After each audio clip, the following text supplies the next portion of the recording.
The Oldsmobile Jetway 707 is by far the strangest vehicle to be featured on this channel. At first, I thought it was made up, like it was some sort of rendering that someone made. Or maybe a silly concept from GM because they have and still come up with some crazy stuff. Turns out it wasn't a rendering, so then maybe it was this one-off prototype, but that wasn't it either. The Oldsmobile Jetway 707 also wasn't this one-off custom-built contraption made by someone in their garage. There was a company behind this project, and while it seems crazy, it happened, and it wasn't just a few that were made, this was an entire operation. The year is 1959, and two men by the names Waldo and Robert co-founded Cotner-Bevington Corporation, their last names, in Blytheville, Arkansas. They built a modern plant and carried out their conversion work on a few Chevys and Buicks, but ultimately focused on Oldsmobiles. One example being the budget-friendly coach known as the Seville, and these stood out from the competition due to their shorter wheelbase being more fuel-efficient and faster. This would last for a few years, but this wasn't some large-scale operation. They were a small conversion firm rather than a specialized professional car builder. That's not to say their work was bad or mediocre, because it wasn't, just they didn't have the capital. In 1965, a few years later, they were approached by Divco Wayne Corporation. They'd been around for over 100 years by this point and were known for their school bus conversion work around this time. This was the same company that owned Miller Meteor, and for those of you who don't know, they were responsible for the conversion work on Cadillacs. The most famous example being the ambulances, which may look familiar as it was the basis for the Ecto-1. Well, they bought out Cotner-Bevington, and their new job was to help assist in building those popular Cadillac coaches. This would last for about a year, then DWC, who still owned Cotner-Bevington, essentially told them to focus their coach work on Oldsmobiles. The reason being was to be the budget companion. Oldsmobile was below Cadillac, and this allowed them to reach a larger market. They specifically worked on the Oldsmobile 98 platform, definitely a much larger wheelbase than what they first started out with, but they still produced quality coaches. Then 1966 rolls around, and this is where our story finally starts to develop. The Oldsmobile Toronado was first introduced in 1966, and there was nothing else like it, to put it simple. The design, the technology, the drivetrain, the power, the long wheelbase, the tires, it was very bold and polarizing. Soon after the Toronado was released, Cotner-Bevington planned a whole line of custom ambulances, hearses, and limousines on that all-new platform. And so they went and had a talk with the higher-ups at Miller Meteor, showed them their plan, and tried getting funding for this project. The executives told them to kick rocks, that it wasn't possible due to one main concern. Cotner-Bevington was the lower price alternative to Miller Meteor, and so having a coach-based Toronado would infringe on their status. The 98 shared many similarities with its Cadillac counterpart, but they never interfered on the Cadillac image. Having a coach-based Toronado would, at least in their eyes. And this really goes to show just how flashy this all-new Toronado was. It was revolutionary at the time.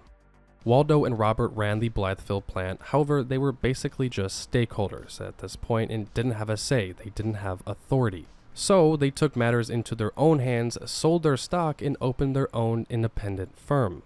Divco Wayne owned the trademarks to their last names, Cotner-Bevington, and so they named their new company American Quality Coach, or AQC. Cotner-Bevington would stay in business right up until 1975, a little more on that later. With the money they made selling their share, they ended up buying the same plant that they first started at in 1959. Their very first project was the Jetway 707 based on the Toronado, this 28-foot long, 8-door, 15-passenger monster of a vehicle. While it does seem completely out of the ordinary, there was another company that had already been making these conversions. That company goes by the name Checker. Now, Checker Motors Corporation goes back to the early 20s. I rarely come across anything that has relation with this company. They'd been gone for some time now. A YouTuber that goes by the name Ed's Auto Reviews, he recently made a great video showcasing everything you want to know about them. For the purpose of this video, I want to briefly talk about the Checker Aerobus. The Aerobus was first introduced in 1962. Around 3,600 units were made over the course of its production run. They utilized Chrysler and GM engines, very interesting vehicles. And they were meant to shuttle people to and from the airport, hence the name. In the 40s, another coach company converted Cadillacs into airport limos. Stageway was big in the conversion game. They too had airport limos. The point I'm trying to make is what AQC was doing wasn't completely far-fetched. And obviously all these conversions weren't specifically destined to go to and from the airport. They just had more doors compared to the conventional limos at the time, and that's one of the main differences, and another being that they had more seating available. Here's the thing, the Jetway 707 stands out compared to the competition. Unlike the other coach companies from the past and at the time, no one else had 6 wheels, and they were able to do this thanks to its twin rear axles, which, mind you, was the first known stretch vehicle to have.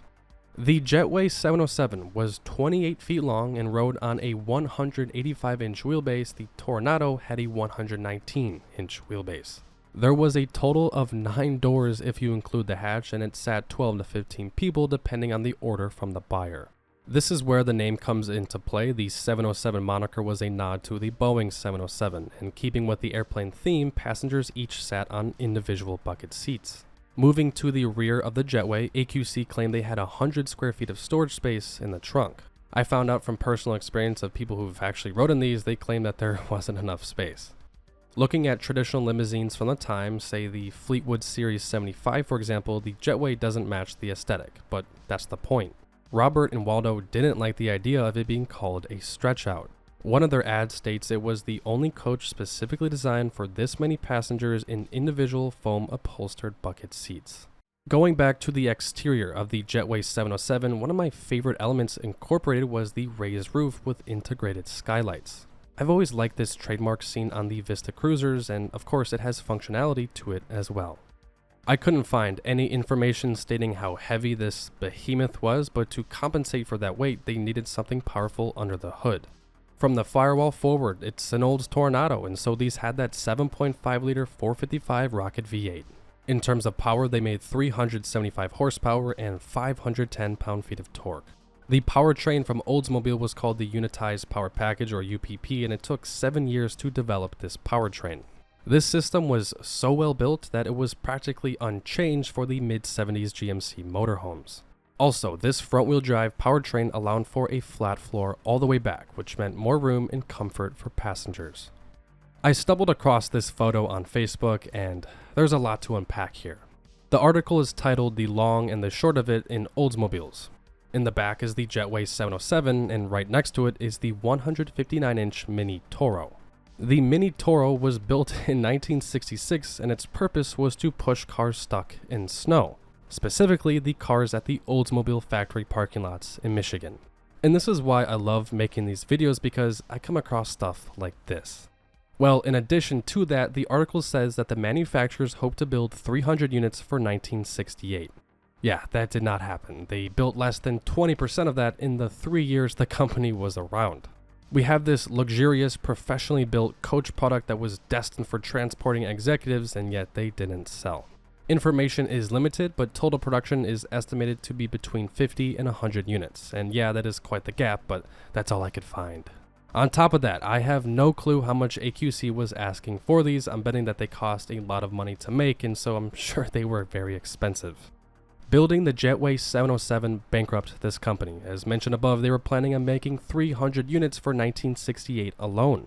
They were hoping these would be a hit so they could expand and offer ambulance and hearse models just like the other reputable coach companies. These guys sold their stock, formed this independent company, risked it all, and unfortunately, it did not work out. As for Cotner-Bevington, they were still producing coach products up until 1975. These guys went bankrupt, and here's this company with their last names that they were once a part of still producing coach products. Albeit for 5 more years, but that still had to sting. The AQC Jetway 707 produced from 1968 to 1970 has quite the story, and I'm glad I was able to share what I learned with you guys. I love finding these super obscure limited run models. Yeah, this was done by an independent coach company, but to me, it doesn't make them any less cool.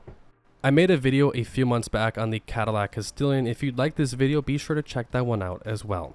Same idea of being produced by coach companies rather than GM themselves, but still very interesting, and I go over why GM never built a Cadillac wagon. That is going to wrap it up for this week's video. If you liked the video, be sure to like, and if you aren't already subscribed, why not hit that button? With all that said, enjoy the rest of your week, and I will try and see you all next week.